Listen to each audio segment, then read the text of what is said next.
Ну, изначально, наверное, что режиссер, что хореограф мыслят по-разному. То есть, если режиссер все-таки мыслит головой, то танцор, любой танцовщик, хореограф мыслит телом. Вот. Мы, наверное, выработали такую схему, что любой режиссер, который тебе дает задачу, он тебе ее ставит как режиссер, как словами, а ты пытаешься ее переварить через тело. То есть я, на самом деле, признаться, часто не думаю о задаче, я скорее понимаю, как я откликаюсь на это.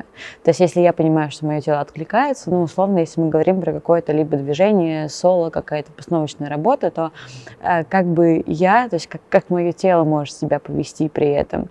Вот, иногда ты сталкиваешься с тем, допустим, с жестами, да, как бы все привыкли, что хореография – это какой-то жест, да, это какой-то тоже определенный язык тела, язык жестов и все в таком духе.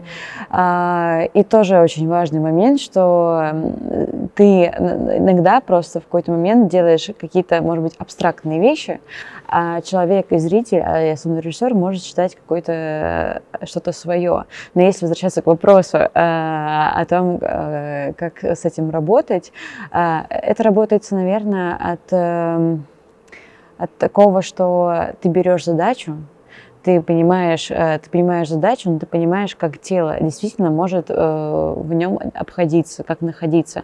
Потому что очень часто сталкиваешься с тем, что задача не всегда бывает выполнима телом. Это тоже очень важный момент.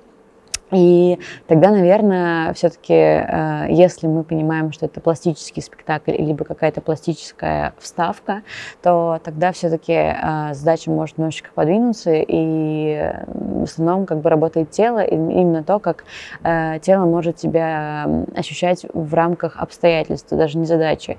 Вот. Но закончив мысль, очень круто, когда действительно получается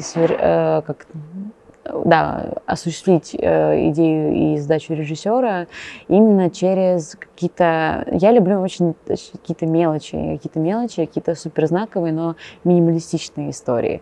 То есть если у меня получается же это пойти, особенно если это эмоция, исходящая через тело, входящая в какую-то деталь, то это вообще для меня что-то нечто. Мне кажется, что если ты через себя это не переваришь, то показывать просто какую-то, не знаю, сухую, назовем так ее, хореографию или какой-то там пластикой, и чтобы человек, танцующий, это не понимал, то да, это да, уже не так работает.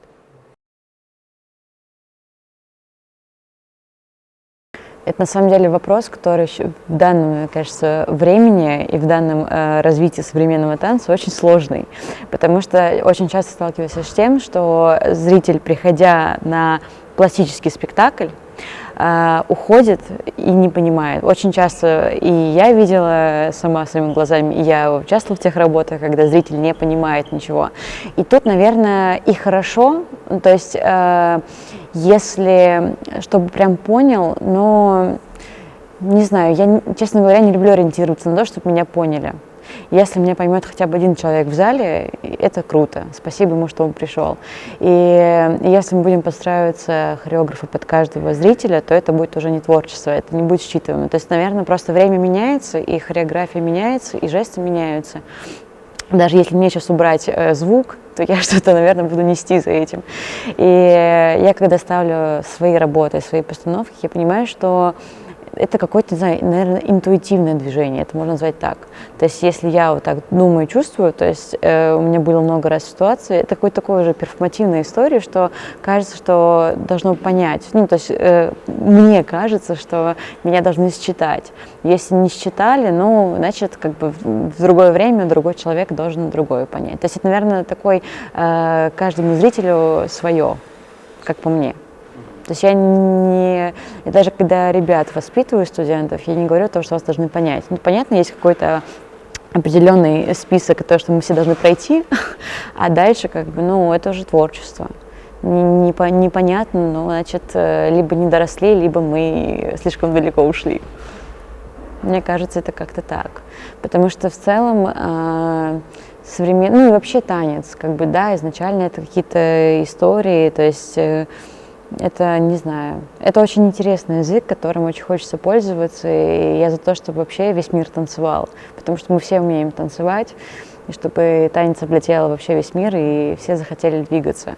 Вот. И, конечно же, есть какие-то проверенные ходы, есть какие-то рабочие ходы, которые ты знаешь точно, но всегда хочется ставить какую-то маленькую детальку для эксперимента, для пластического, да, если мы говорим о хореографии эксперимента.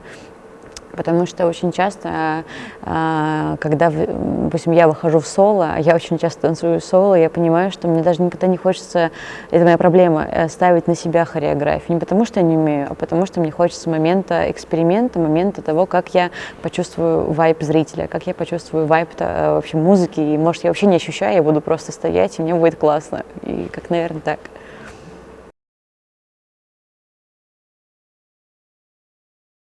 Но мне кажется, что понятное дело, что мы отталкиваемся от людей, с которыми ты работаешь, то есть ты не поставишь какой-то сложной хореографии, или наоборот, очень легкой хореографии человека пластичного.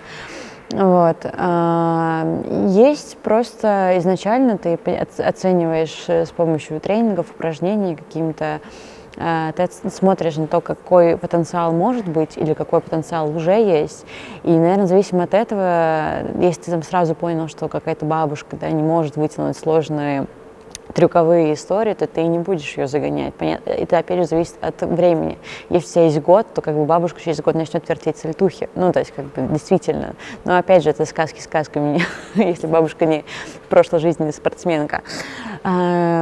Сколько раз, допустим, сталкивалась я, действительно, для меня это было открытие с взрослыми ну, даже актрисами.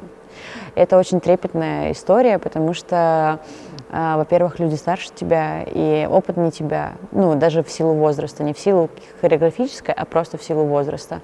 Вот. И это всегда очень ценно и очень приятно, и тут скорее идет момент их особенность возраста.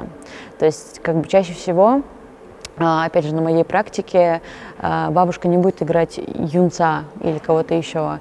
И чаще всего может быть такая история, допустим, что ты берешь, наоборот, от них. Ну, то есть ты не ставишь себя во главе, что я хореограф, значит, вы будете танцевать вот там хип-хоп. Нет, ты, наоборот, пойдешь от них, потому что мне кажется, что важно действовать от человека, да, от актера, от человека, то, какие у него есть особенности, то, какая у него есть пластика изначально. И мы много раз ставили хореографию на как бы на взрослых людей, и это очень здорово, потому что ну, я не смогу так станцевать, как сможет бабушка, я не смогу станцевать так, как станцует ребенок. И если говорить про технологию, то, наверное, прежде всего это ты ставишь перед собой человека, и смотря, опять же, какая задача поставлена режиссером или там, не знаю, ну, любая, в общем, задача, то тогда уже ты начинаешь работать.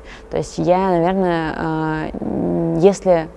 Наверное, вот, да, заканчивая мысль о том, что я скорее, правда, пойду от человека, а если это какой-то общий момент, то это все возможно. Ну, то есть, как бы, мне нравится, я всегда ценила индивидуальность человека и индивидуальность пластическую.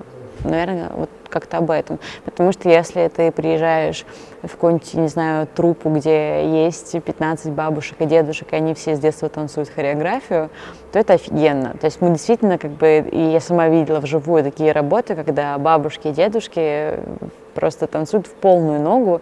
И да, они это делают как взрослые старые люди, но это, блин, это очень ценно. Это никогда ты так не станцуешь, как танцуют эти люди.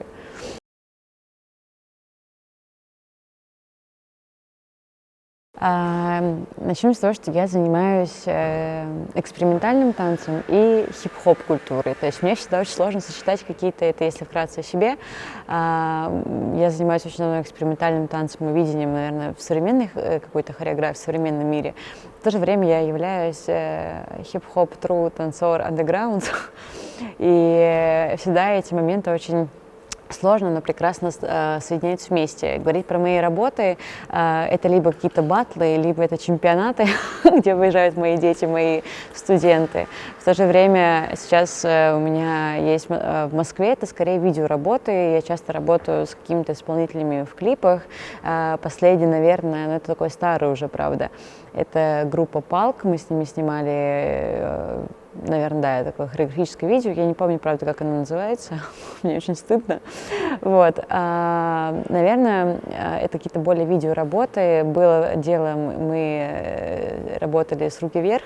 Это было очень давно и будто бы неправда. Вот. Если говорить про сцену, то как бы я потихонечку влезаю, потому что у меня, опять же, я, наверное, такой no-name отчасти, и я, наверное, все-таки не приверженец каких-то суперпроектов масштабных, я скорее пока за независимые истории, и это у меня у самой есть экспериментальная лаборатория «Квартира 94», мы с ними делаем спектакли и пластические работы, надеюсь, что скоро я загружу их в YouTube, и вы можете их посмотреть. А также, наверное, просто есть я и просто есть мое творчество, потому что действительно либо это какие-то московские батлы, либо какие-то это московские чемпионаты, на которых я танцую соло, стараюсь это делать, вот. Либо, ну да, наверное, это будет все.